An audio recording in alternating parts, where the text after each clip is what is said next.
Chairman Briggs.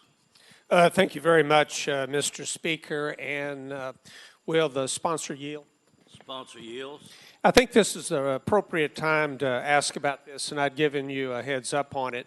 But I introduced a bill earlier this year to restore the historic sharing of the state sales tax revenues with our cities and towns.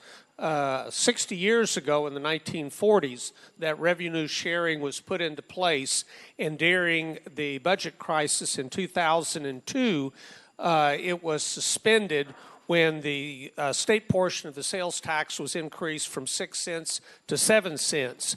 As I mentioned, temporarily suspended. Is there anything in this budget that restores that so our cities and towns can participate in sharing that tax that has a 60-year history? Chairman Watson to respond. Thank you, Mr. Speaker. Members, there has been a robust discussion about the state sales, shared state sales tax and the local government. I will say that we will continue in that discussion throughout the summer into the fall and anticipate what we may or may not be able to do next year. I will say since that change has made, there have been a lot of other mechanisms of which have allowed dollars to flow back to local governments. So I think in order to really look at that, the full universe, we need to take some time. But I think this body has demonstrated its commitment to local government.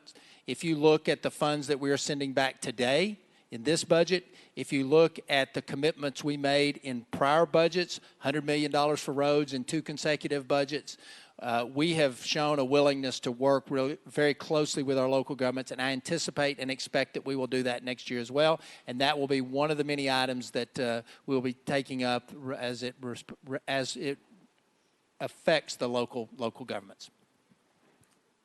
Thank Chairman Briggs. Yeah, thank you very much, Mr. Chairman and Mr. Speaker. Thank you, Chairman Briggs.